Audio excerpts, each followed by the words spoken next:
And I know I'm speaking on behalf of many Mexicans right now. You guys, if you guys don't know, they're coming into our schools and they're taking our children. That way, when the parents come up to pick up the kids, they deport them.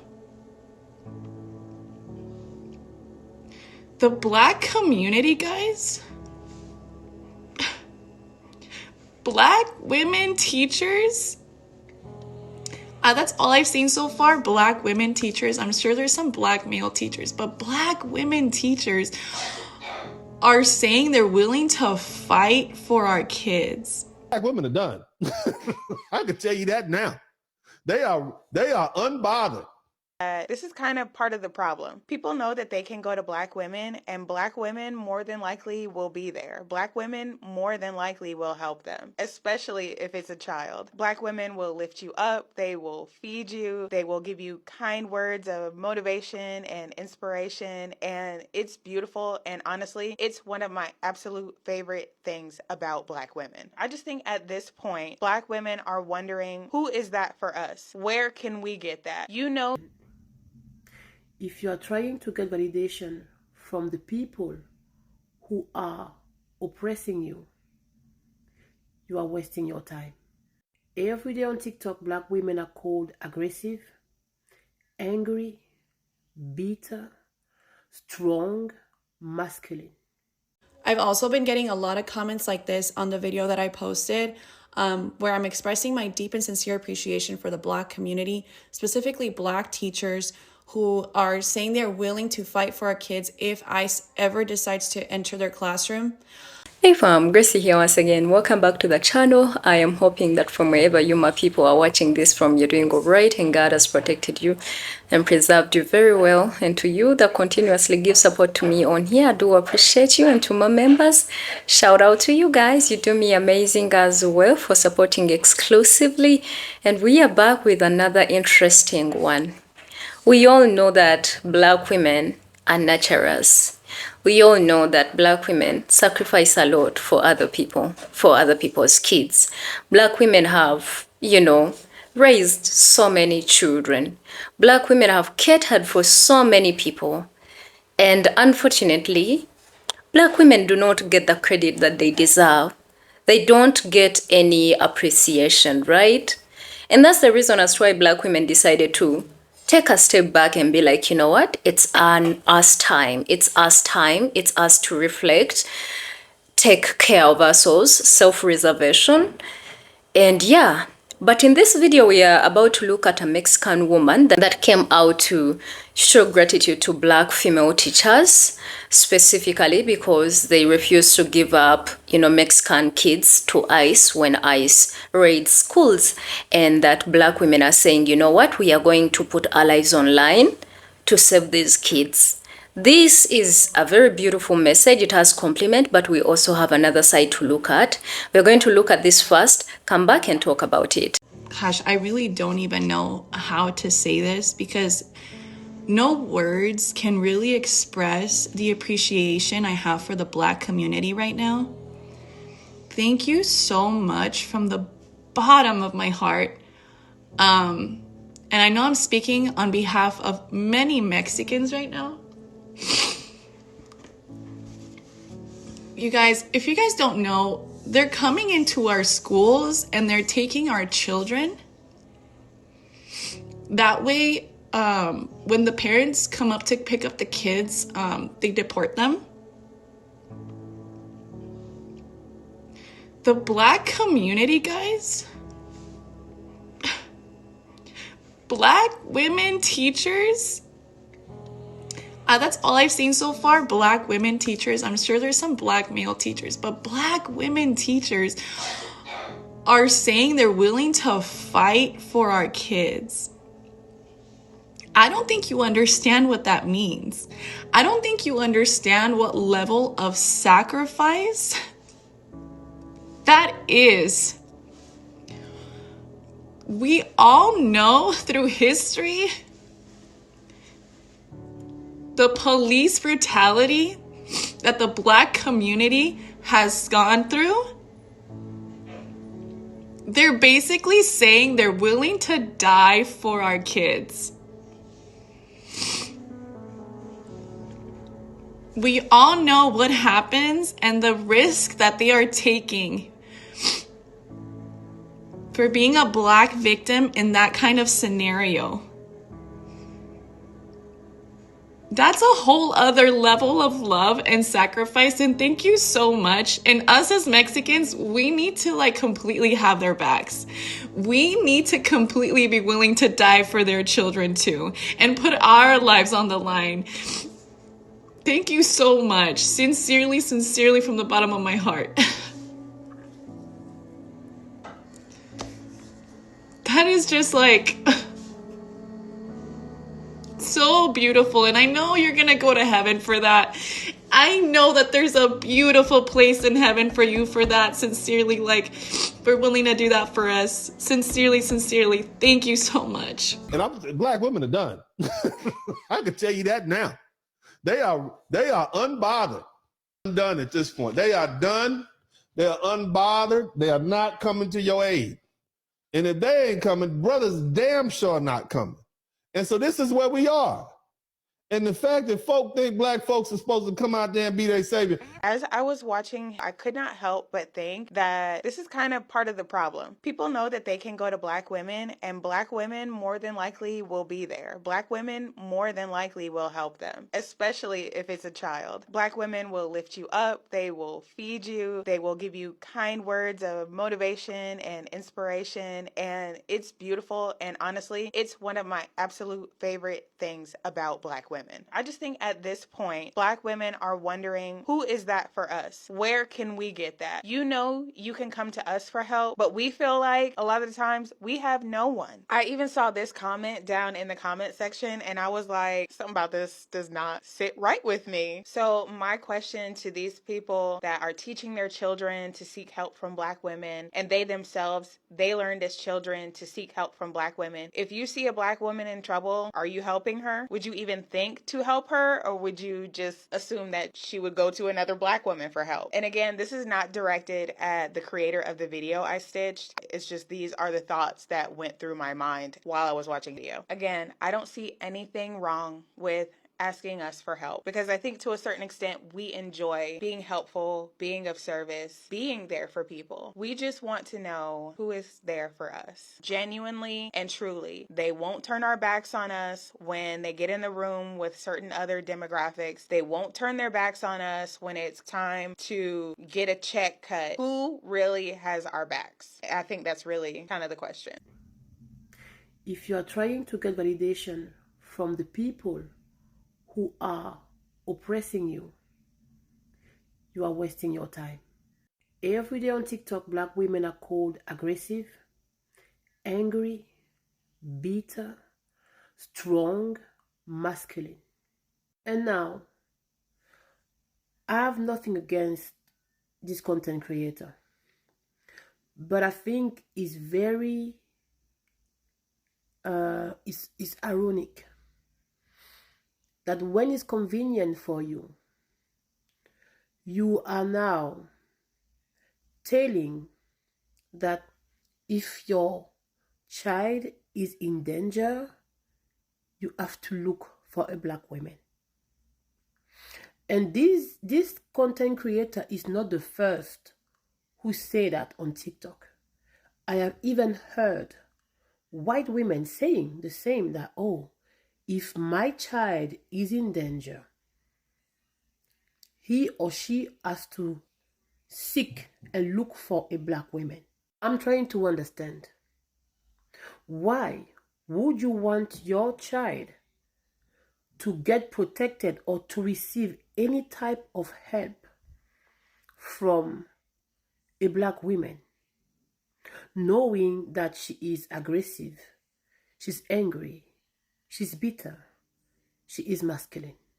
White women are supposed to be soft, feminine, and they have all the characteristics of the perfect, the ideal women.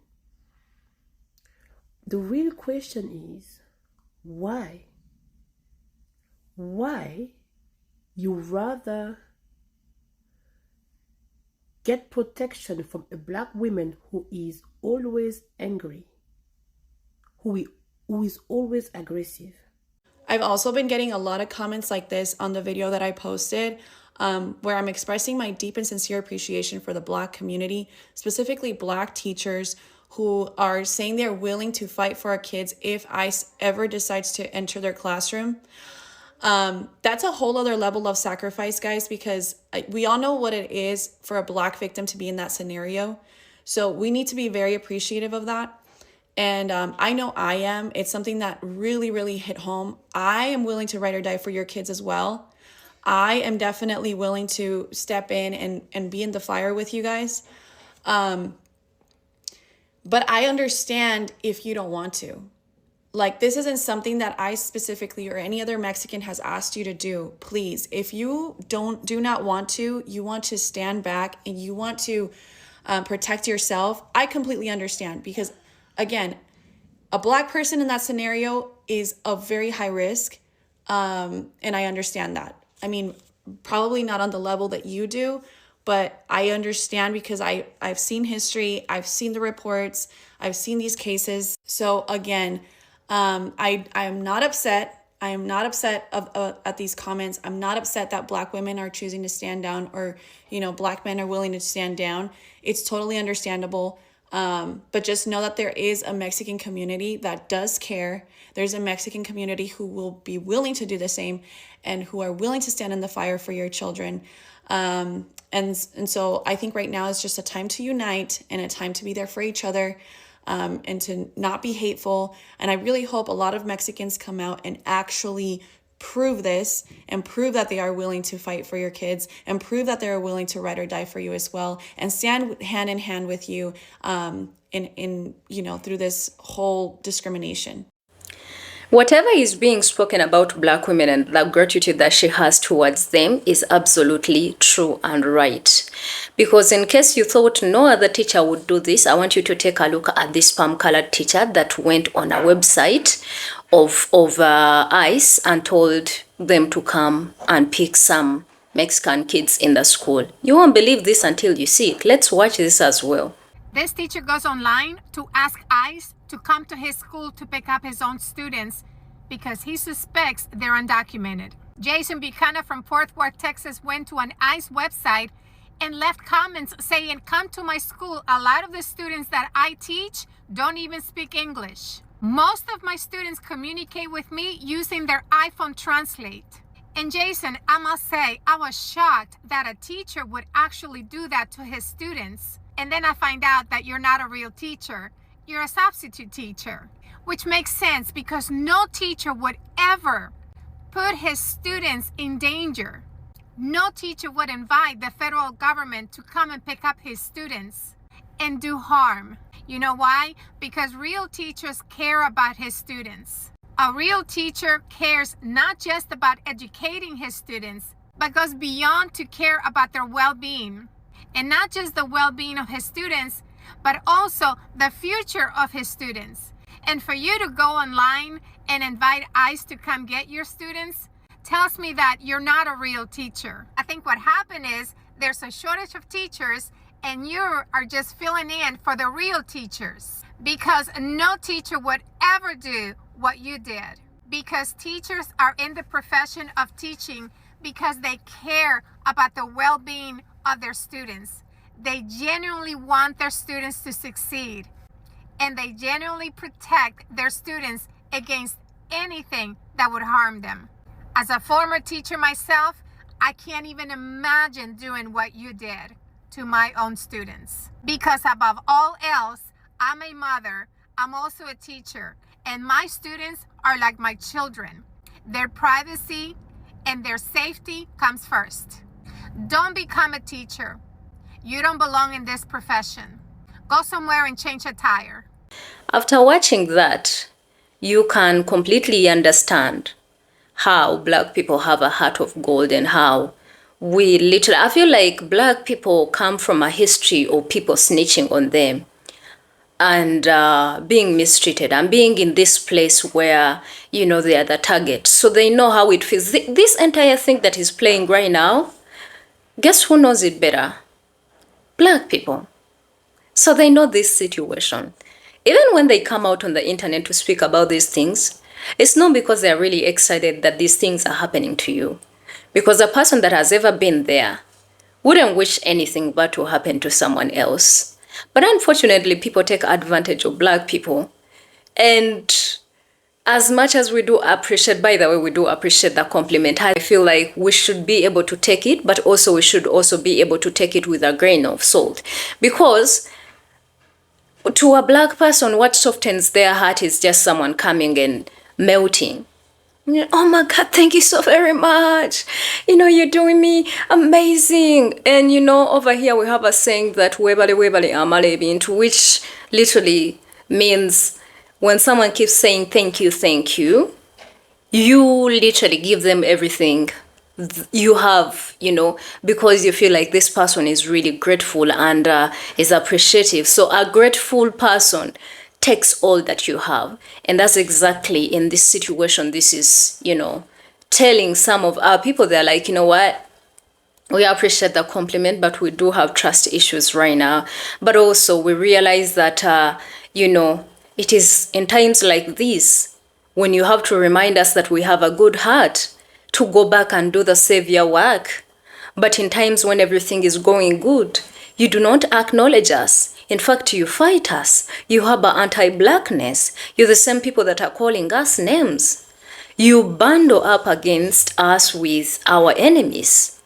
In times when everything is going good, that's the reason as to why. In times when you had to bundle together with us and vote, you did not vote the right way. But now that there's a problem, and you know for sure there's nobody that is going to fight for you. Palm-colored people are not going to fight for you.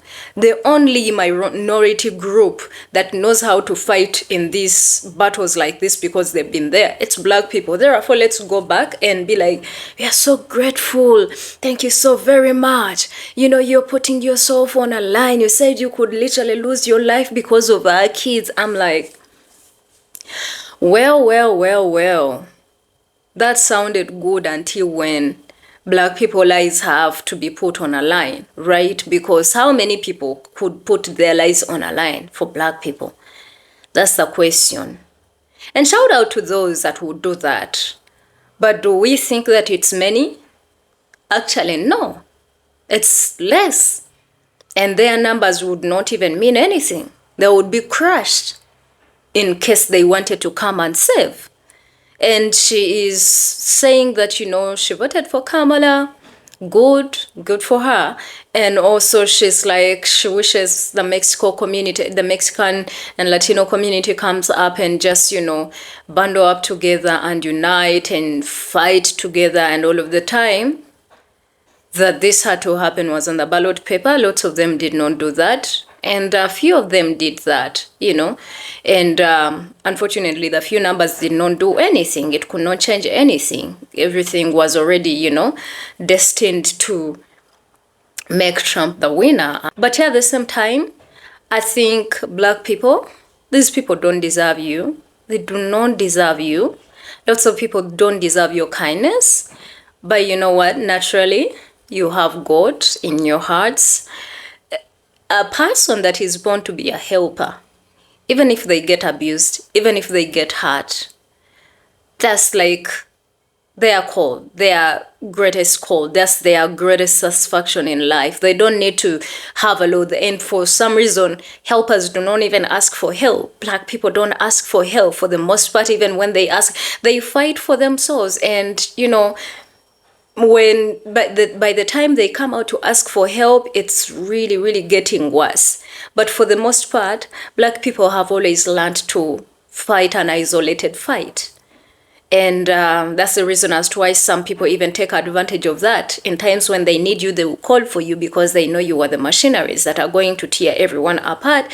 But when you need help, you suffocate through alone because you can't trust, you don't trust people. And it makes sense. That's why people are like, we have trust issues. It makes a lot of sense, because if you get betrayed over and over, like this concluded election happened, what happens to your heart? You lose, or, the desire and to help and be there for others. You lose the trust that you ever had in others. You understand? When others are coming out to literally now put the blame on you, and they are coming out crying on the internet when they are supposed to face the consequences of their own actions. You understand? You lose trust. You're like, what? Now we are the wrong ones? We told you, and now you're coming back crying to us? But yeah, you see, palm-colored people are coming out, to do this. They are reporting. And guys, it's not just them reporting, kids. They're literally reporting their neighbors. These are heartless humans. You're not going to find a black person reporting. Even if they are saying, you know what, we are taking a step back, that's exactly what they mean. They're just taking a step back and observing. They're not doing anything. I haven't seen any person saying, a black person, did this to me during this season. In fact, black people are protecting. And we've also seen quite a few number of, palm-colored people that are protecting. But naturally, if you are to grade it and rate it, yeah, majority of palm-colored people voted for this. That means that's exactly what they wanted. Lots of them are actually coming out to mock and are excited, that these people are being taken back. Because to them, they think that the immigrants are the problem, and they want this country to be white, and they are afraid of this country being, a minority-filled country. They are afraid of their numbers reducing, and that's why they want to get rid of others. Who else has never been afraid of being a minority, because they are already minorities? Black people. And they don't even have a problem with production. Yeah, fertility issues are not that much in the black community. And the evidence is over here in Africa. We don't have that problem. Black people over here don't have a problem with infertility. As much as there are just those few cases, black people in general do not have such issues with that. It's always with them, and they are afraid. So that's why you realize they're the ones that are reporting. Black people are like, you know what, we've been here, we know how it feels like, we know you didn't do the part that you were supposed to be, doing, but hey, it is what it is. But coming with these appreciations is a very good thing. We appreciate, black people appreciate the compliment, but do you give the same compliment when things are going good, when nothing is wrong, or you only are looking at this opportune moment when things are going bad, so you come and compliment them, so you make them stand up and be like, oh dear, they appreciate us right now? You would have appreciated them more on the ballot paper. What do you people think? I want you to put your thoughts in the comment section, and please subscribe to the channel if you have not. I'll definitely see you in another amazing video. Until then, my name is Gracie and I love you. Bye.